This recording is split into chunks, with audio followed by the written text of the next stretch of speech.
como dije en las dos entradas anteriores, estamos esperando al actor puntano Roberto Vallejos, que hace días, el jueves pasado, estrenó su última película, donde además es protagonista, llamada Gauchito Gil, que retrata la vida de ese santo popular de la ciudad de Corrientes. Y bueno, él le tocó ponerse en la piel de ese hombre y ese santo a la vez. Así que vamos a preguntarle cómo fue esa experiencia. Él un poco ha contado que no conocía la historia, o por lo menos no lo conocía particularmente. Cuenta cómo le fue, qué le quedó, a ver si nos invita a ver esa película. Ahí Hola estamos Matías, intentando de a ¿me poquito. escuchás? Y ahí apareció Roberto. ¿Cómo estás, viejo? ¿Cómo estás, Matías? Muy ¿Todo bien, muy bien? bien. Bueno, acá Bueno, estamos, finalmente. bien, bien. ¿Está cómodo ahora y se acomoda ahí en casa?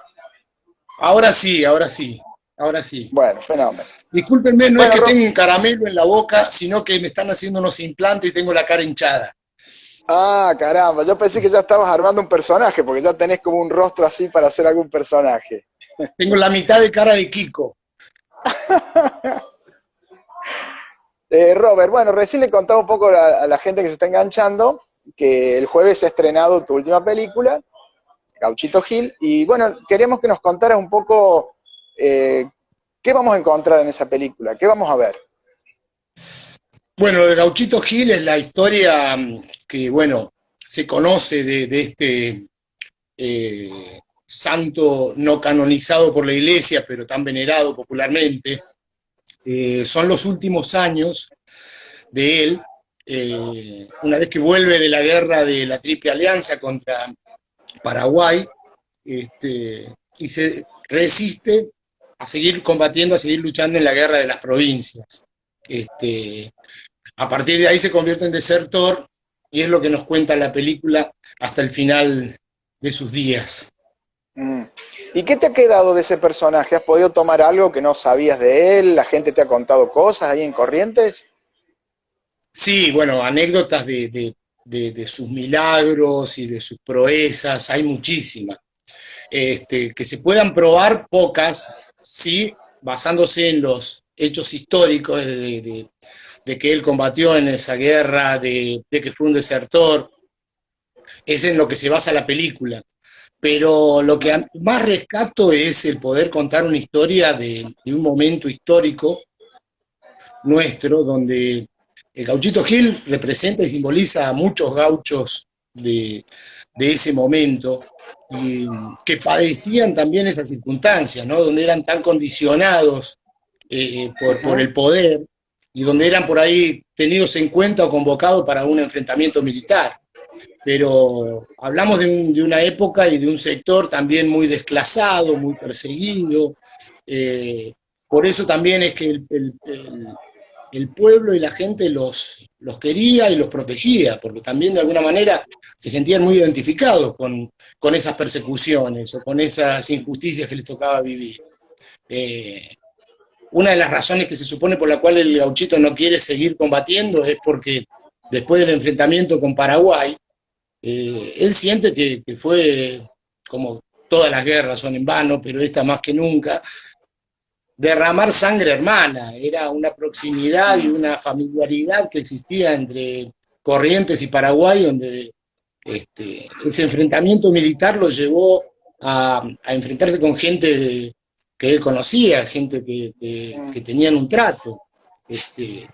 Sumado a eso, se supone que él estaba con su mujer muy enferma por la época de la peste, de la fiebre amarilla, y son las razones por las cuales él no quiere participar de esa guerra. A partir de ahí se convierte en un desertor, donde también se le acusa de tantas muertes y de tantos delitos que no del todo comprobados. Como también su muerte es muy llamativa. Figura Mm. como que lo mataron porque se intentó fugar cuando él es capturado y lo están trasladando hacia Goya, Corrientes, donde lo iban a enjuiciar. Y como que teóricamente se intentó fugar y por eso lo matan. Pero no lo matan de un disparo en la espalda, sino que lo matan ahorcado boca abajo. Mm. Este, son las razones también por las cuales estos bandidos rurales son tan queridos y protegidos, por sentir también una identificación la gente con sus vidas y sus injusticias. Entiendo que ha sido como difícil hacer a la película, ¿no? Hubo que hacer, Sí. buscar muchos apoyos, ¿no? Contanos un poquito esa parte. Y sí, bueno, hacer cine nacional cuesta mucho, siempre. Cuando uno hace una película de época, hasta por ahí se encuentra con mayores dificultades, desde el llevar el arte, el vestuario, los escenarios donde se filma, porque tienen que contar la época. Por suerte tuvimos mucha ayuda también de la gente de Corrientes, donde se filmó una parte, la otra parte se filmó en Luján, provincia de Buenos Aires, y era conmovedor ver también la afinidad de la gente, lo querido que es la historia del gauchito. Entonces participaban mucho la gente del lugar, nos ayudó mucho a Ajá. hacerla. Fue una película que duró mucho tiempo también, porque tuvimos que parar producto de esto, de los problemas de producción y problemas económicos que siempre aparecen, lo cual se hace más difícil, ¿no? Mantener una continuidad, poder tener al equipo original desde el comienzo de la película hasta el final, pero fue una odisea que valió la pena. Sobre todo por contar una historia que a mí lo que más me atrae, lo que más me seduce es poder contar eh, historias bien nuestras, ¿no? Que nos representan, porque tenemos una historia tan transgiversada también, ¿no? Tan mal contada. Nosotros que somos de una generación, le contamos a la gente que somos amigos y hemos sido compañeros de colegio con Matías, donde también hemos vivido una historia muy errónea, muy contada a trazos gruesos o a veces decididamente malintencionada. Creo que esto es lo atractivo de la historia del Gauchito Gil. Como hay tantas otras, ¿no? Dignas de ser contadas, sin tener que mirar para afuera, en nuestro país tenemos como una cosa muy rica para poder explorar y poder sacar, eh, sacar a la luz tantas cosas que han quedado en el tapete que no solamente del Gauchito Gil, también de los pueblos originarios, de estas batallas y de estas guerras, de estas diferencias de clases sociales. Pensemos que el gaucho, al igual que el mulato, que el indio, que el negro, era desclasado socialmente. Tanto la política como las decisiones estaban tomadas por otro sector social, por una élite. Y eso creo que es lo atractivo de contar y de que se ve en la película, o que al menos intentamos mostrar. Bueno, como la gente no puede ir al cine, le vas a tener que decir cómo puede hacer para ver esa película.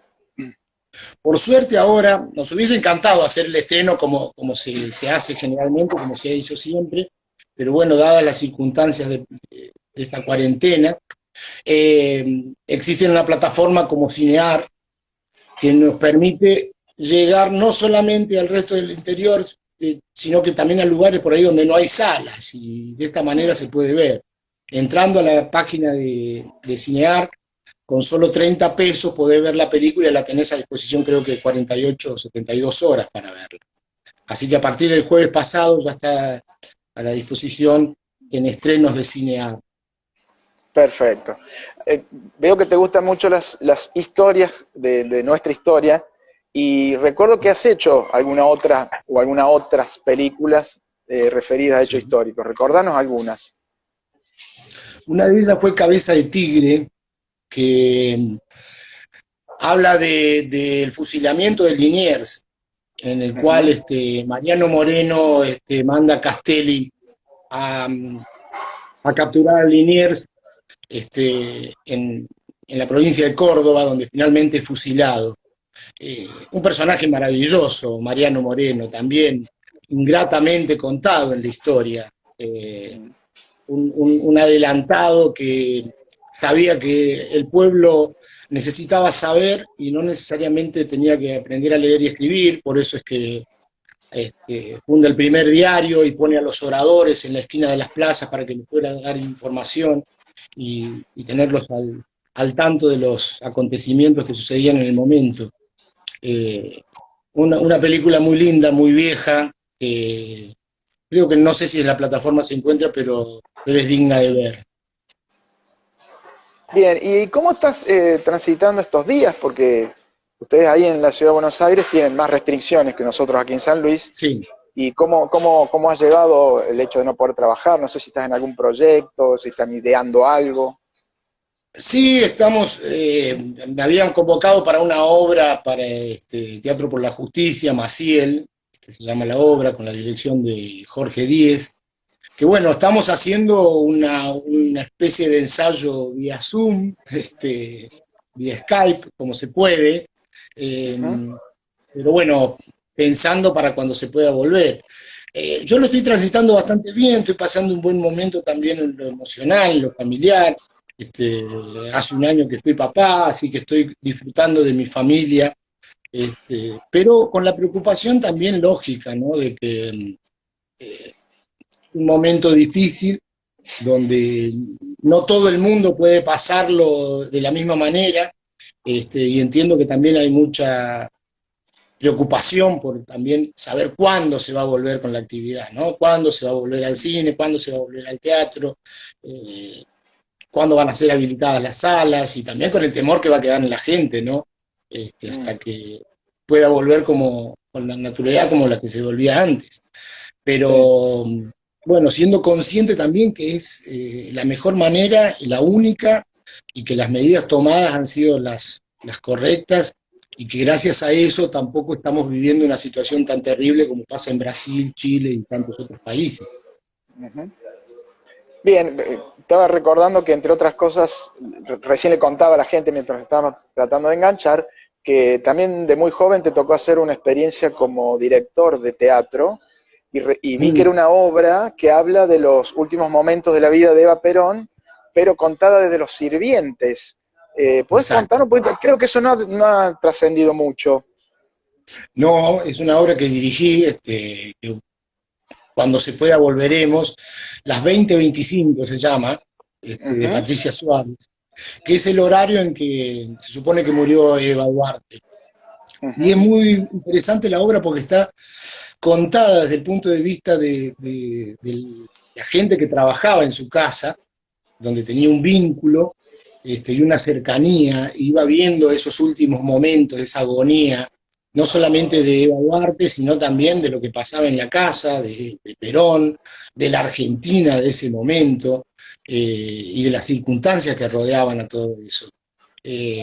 Esperemos volver pronto con esa obra, porque a mí me interesa mucho la temática y lo que cuenta, y la mirada sobre todo, desde el punto de vista de donde está contado. Bien, y no sé, podemos recordar el último año, por ejemplo, estabas haciendo varias cosas, recuerdo el Marginal, por ejemplo, rápidamente, pero también creo que estabas haciendo algo de teatro, ¿no? Sí, en teatro estuve dirigiendo en la obra, porque estábamos filmando lo de Gauchito, que nos llevó casi más de un año, entre las veces que cortamos y que retomamos. Después estuve haciendo televisión, estuve haciendo lo del Tigre Verón, también, sí. Sí, pero en teatro lo último que hice fue la dirección de esta obra. Y en el teatro, una vez que uno pasa a ser director, ¿puede volver a ser actor o no? Ya una vez que te quedaste como director ya no te bajas más.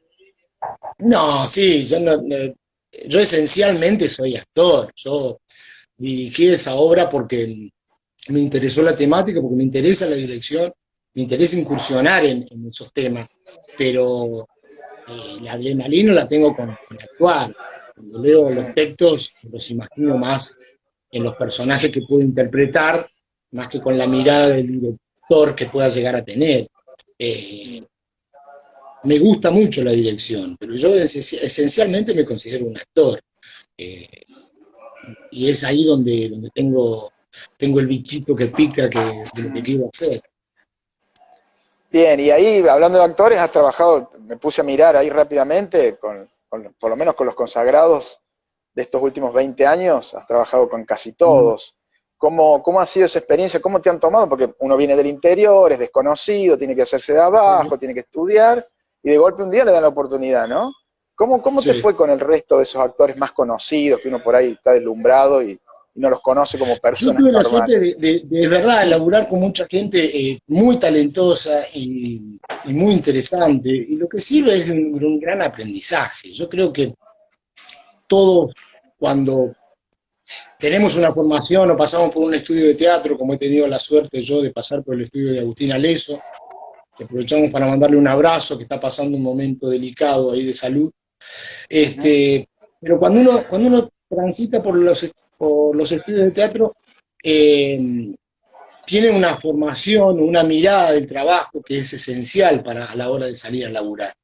Pero el oficio es también lo que termina de redondear esa posibilidad.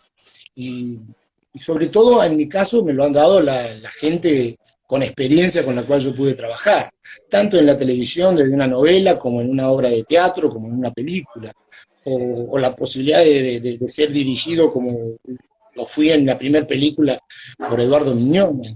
Eh, Ujú. el oficio creo que es lo que termina de redondear y de cocinar al trabajo del actor, porque hay un estar ahí donde te das cuenta el por qué también, en el caso del cine, cada área es tan importante, ¿no? Y tan fundamental. El resultado de lo que uno ve es producto de un trabajo en equipo mucho más grande del que se imagina, ¿no? Lo que hay detrás de Ujú. cámara es lo que hace posible eso. Desde el detalle de una directora de arte, un iluminador, un sonidista, un continuista. Eh, Nosotros somos por ahí lo que ponemos la cara y llevamos a cabo eso, pero lo que está detrás es verdaderamente fascinante y es lo que creo que sostiene el resultado final. Bien, vos como buen actor y has tenido la posibilidad de hacer los tres géneros, la pregunta sería si hay uno que te guste más. ¿Te gusta más la tele, el teatro, cine? A mí me gusta poder variar. Mm. Si estoy haciendo mucho tiempo una obra de teatro, voy con muchas ganas a hacer televisión, por ejemplo, y Ajá. viceversa. Y el cine para mí tiene como un encanto también muy particular. El cine tiene ese aquí y ahora que es tan único, ¿no? Lo que vos hacés queda sin segunda opción, ¿no? Ujú. Se dice también, viste, con el cine, cuando vos lo que tenés filmado es lo que podés editar y es lo que podés contar. Lo que no hiciste en el set, el rodaje, ya no lo Mm. recuperás más. A Claro. diferencia del teatro, que es ese mantenerte vivo todos los días, también te permite ir corrigiendo, perfeccionando, pudiendo resolver de una manera distintas cosas que en el estreno o las primeras funciones las encarabas o las veías completamente distintas a lo que pasa en la función 200, 300, ¿me entendés? Ajá. Y eso creo que es lo atractivo del teatro, que eso es lo que te hace que te mantenga vivo, ¿no? Ujú. Pero como que cada una tiene su encanto. Yo no sé si podría elegir una. Soy un agradecido de poder incursionar en todas las que me convocan y disfruto enormemente cada una. ¿Y tenés alguna expectativa o algún interés en estas producciones nuevas, estas nuevas plataformas? Viste que ahora uno puede filmar, pero te pueden ver en cualquier lugar del mundo con esto, pagando unos dineritos menores y te ven en todos lados. ¿Te gustaría probar algo de eso? Probar de algo Digo de, esto de de, poder de, hacer una de producción que vos puedas hacerla, ¿no? Que vos puedas producirlo, dirigirlo, hacerlo todo vos, después lo vendés como un producto tuyo, pero que está en varios sí, lugares del mundo. sí, yo creo que para mí me parece muy interesante lo que se están haciendo ahora, por esto, ¿me entendés? Con esto, por ejemplo, vía Instagram, con un celular, las cosas que se pueden filmar, las cosas que se pueden contar. A mí me parece algo muy atractivo, muy interesante de hacer. Eh, no es lo que en estos momentos estoy. Ujú. A mí me ha pasado también que creo todavía en esto de el teatro, verlo en el teatro y el cine también en la pantalla grande. Entiendo que en estas circunstancias uno busca opciones, y en buena hora que existan y que sucedan, pero también creo que se va a volver, ¿no? A la sala de teatro, al clima que se genera de ese vivo, de ese ida y vuelta con el espectador ahí. Eh, Entiendo que es un momento muy delicado donde no sabemos cuándo, pero sabemos que va a suceder. eh, y sigo apostando a eso, ¿no? No creo que va a desaparecer el teatro, se van a modificar muchas cosas, vamos a pasar quizás un periodo donde la gente no vaya a las salas, pero en algún momento yo creo que eso va a volver porque ese hecho es único también. Lo que sucede en ese momento, en ese vivo del aquí y ahora, es único y creo que no va a desaparecer. Estaba pensando que, por ejemplo, ahora que te has metido con ese personaje, estoy viendo que mientras estamos charlando, la gente va dejando algunos mensajes y bravo, bravo, bravo, bravo, muchos hablan de la película, se ve que mucha gente la ha visto. Estaba Sí, pensando, ¿no te gustaría hacer una película de nuestro coronel Juan Pascual Pringle, por ejemplo? por ejemplo, claro, sí, ¿por qué no? Es un personaje, además que nos representa, nosotros le contamos a la gente que los dos somos de San Luis, por eso es, hablamos de este héroe puntano, pero sí, totalmente, es un personaje digno de ser contado. Que seguramente, no sé si se hizo una obra de teatro, creo que sí, hicieron en su momento, Sí, creo, de no la estoy vida de seguro. Juan Pascual Pringles. Ujú. Pero sí, es una historia para ser contada, Mm. totalmente. Y, y bueno, y tus recuerdos de San Luis, yo sé que no sos de venir muy seguido, pero siempre está presente esas ganas de volver, de que ahora queremos conocer a tu hijo, así que seguramente tendrás que venir. Eh, Sí, no, San Luis siempre, y tengo el mejor recuerdo de San Luis también, porque vos, Matías, vas a coincidir conmigo, Mm. porque vivimos eso. Nosotros tuvimos la suerte en una época también muy complicada, muy difícil, que nos tocó, por ejemplo, transitar el colegio secundario, principio Mm. de los 80, todavía una dictadura que se estaba yendo, pero que todavía estaba, una, una conciencia nacional muy delicada también, unos derechos humanos muy escondidos todavía. Nosotros tuvimos Ujú. la suerte de formar parte de una generación donde la educación, por ejemplo, yo soy muy agradecido de la escuela Juan Pascual Pringles, ya que estamos hablando Mm. del héroe provincial, porque recibimos una educación que también fue muy adelantada para la época, ¿no? Ujú. Y para las circunstancias que vivíamos. Nosotros tuvimos la posibilidad de empezar a hacer los primeros pasos de teatro que yo doy, el acercamiento a la actuación la tengo en el colegio. Y Ujú. eso para mí fue algo de avanzada en aquel momento, donde los medios de comunicación eran otros, donde las posibilidades eran tan distintas, y fue el disparador para que yo me viniera a Buenos Aires a estudiar actuación y me tomara la profesión en serio y no fuera un hobby como generalmente se veía en el interior en esa época, el dedicarte a una actividad artística, ¿no? ¿Te Ujú. acordás? Sí, claro. Recuerdo de Eh, esas giras por el interior de la provincia, ¿te acuerdas? Que siempre los fines de semana íbamos a algún pueblo, a claro, conocer algún teatro claro, del pueblo. exactamente. Y llevábamos trabajos armados que vamos a recordar a la gente con un gran laburo de Alejo Sosa, de San Luis, que en ese momento era el Ujú. que dirigía el evento, en el cual estábamos con Matías y varios compañeros dando los primeros pasos que fueron, además de recordarlo con mucho amor, porque fue muy divertido, la pasamos muy bien, eh, fueron cosas en ese momento para lo que era San Luis y para lo que eran las circunstancias muy avanzadas, cosa que yo agradezco y valoro mucho. Porque, viste, generalmente nosotros tenemos siempre tenemos la mirada afuera, ¿no? Ya sea de la provincia, yendo hacia la capital, o desde la capital de Gran Buenos Aires hacia el exterior. Ujú. Y nos perdemos estas cosas, ¿no? De que en lo nuestro quizás existe una riqueza más grande de la que imaginamos. Sí, yo recién hice un poquito un recuerdo de tu, que empezaste ahí empezamos en la escuela, pasamos al elenco de la provincia y después con Alejo en su taller Teatro Escuela, que todavía lo mantiene. Y Sí, algún día que fui a ver una obra vi fotos tuyas de Lilu Fernández, también otra compañera que ha trascendido, que también ha hecho una otra, película María hace poco. Laura, Así. sí, totalmente. Sí, sí. Sí, que tienen para ver una obra, una película muy linda de María Laura que está en YouTube. Este, que, se me fue el nombre ahora. Sí, se me fue el Eh, nombre, habla de como de planta permanente, algo así, pero no me va a sí, salir el sí, sí, nombre sí, ahora. sí. Pero bueno, buscan María Laura Fernández, María Laura Calí, que ahí aparece. Ahí aparece, Tal sí cual. señor. Bueno, a lo mejor deberíamos llegar al final. Yo solamente tengo una pequeña preguntita más para hacerte. En el currículum tuyo vi que el año 2003 fue como un año, no sé si del despegue tuyo, yo lo pongo así, vos Sí, me dirás, porque vi que sí. tuviste dos películas, llegaste a la televisión con Soy Gitano, que en ese momento tenía un gran rating, vos eras una contrafigura, entonces me dio la impresión de que a partir de ese año tu carrera se empezó como a ir siempre para arriba, ¿puede ser? Sí, lo que pasa es que como siempre la televisión ayuda mucho, ¿no? A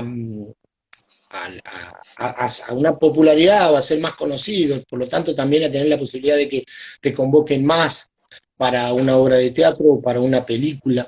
Con Soy Gitano, que fue en esa época, fue la primera aparición así en televisión con una continuidad. Después vino Padre Coraje, Hombres de Honor, Mujeres Asesinas, Claro. pero sí es cierto que a partir de eso, como que hubo una continuidad de trabajo mayor. Antes hacía muchas obras de teatro independiente, Claro, remando, estando 2 o 3 meses en cartel, teniendo que bajar, producto de que no nos venía a ver nadie, pero que también forman parte de un aprendizaje maravilloso, ¿viste? Porque también son como los escalones necesarios, creo. Yo soy un agradecido de todo lo que me ha tocado vivir, tanto poder formar parte de éxitos como de grandes fracasos, porque también han sido de aprendizajes. Yo creo que a partir de esas cosas uno empieza a valorar otras y a entender también a veces por qué las cosas salen de una manera y por qué a veces funciona y por qué a veces no. Que era un poco lo que te decía antes, creo que es fundamental el oficio, el hacer.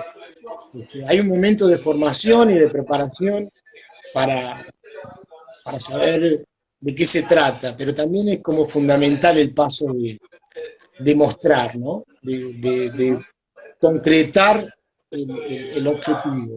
Porque también el espectador, en definitiva, es el que tiene la última palabra, claro, el gran jurado, exacto. es el que levanta el pulgar o lo baja. Y, y uno no tiene que enojarse con el espectador cuando baja ese pulgar. Creo que forma parte de algo que uno, evidentemente, no está llenando las expectativas. Este, Así que para mí fue de un gran aprendizaje todo. Valoro tanto la posibilidad de haber formado parte del elenco de un éxito como lo fue en su momento las cosas que hice en Pública, como también de los procesos que fui haciendo en los teatros under y off de Buenos Aires, con proyectos personales, porque me fueron fogueando y dando un oficio, que en definitiva eh, es la otra parte también que uno necesita para terminar de concretar eso de la actuación, ¿no? La formación y el poder mostrarlo, el poder hacerlo, el poder llevarlo a cabo. Bueno, muy bien, ya te voy agradeciendo que te hayas conectado con nosotros y te voy a hacer la última pregunta, que es una pregunta que le hacemos a todos los invitados. Queríamos saber Dígame. qué noticia a vos te gustaría leer mañana si recibís el Diario de la República en tu casa. ¿Cuál es la noticia que te gustaría leer? Y en estos momentos creo que se cae de madura, ¿no?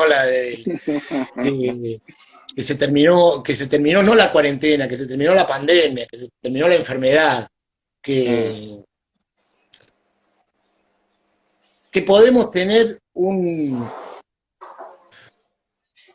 justicia social, un equilibrio económico, una posibilidad, ¿no? Porque hay tantas cosas. Yo soy un agradecido de la vida que me tocó y de las cosas que fui aprendiendo y descubriendo en la vida. Pero también soy consciente que era un momento y una circunstancia bastante difícil, eh, y que me gustaría que en el devenir se allanara el camino para, para tener las posibilidades de educación, de formación, y de poder acceder, de una manera más simple, ¿no? A una posibilidad de progreso y de evolución. Creo que una de las razones por la cual nuestro país también, estoy agradecido de las medidas que se han tomado, es porque al no ser un país desarrollado como en Europa, también las dificultades económicas ante una pandemia son mayores. Y en la medida que podamos crecer y estabilizarnos económicamente y socialmente, va a haber un futuro más digno, más igualitario, con más posibilidades para todos. Así que ojalá en el devenir eso sea y pueda hacer lo que mi hijo viva, no solamente por las circunstancias que a él le toque, sino porque sea un común denominador y que esté al alcance de todos. Bueno, Roberto, te agradecemos mucho y que por supuesto sigan los éxitos. Gracias, he estado muy formal, sepan disculparme, estoy con antibióticos, analgésicos, espero no haberlos aburrido, te ha sido un placer hablar con vos, Matías, sabés que te aprecio mucho, un saludo grande a San Luis, y ya nos encontraremos y seguiremos charlando, porque siempre es un placer hablar con vos, querido. Feliz día del periodista que fue ayer, y gracias por ejercer la profesión tan dignamente, en un momento que lo necesitamos. Muy Te bien, mando un abrazo gracias, grande, gracias. amigo. Chao, mucha suerte.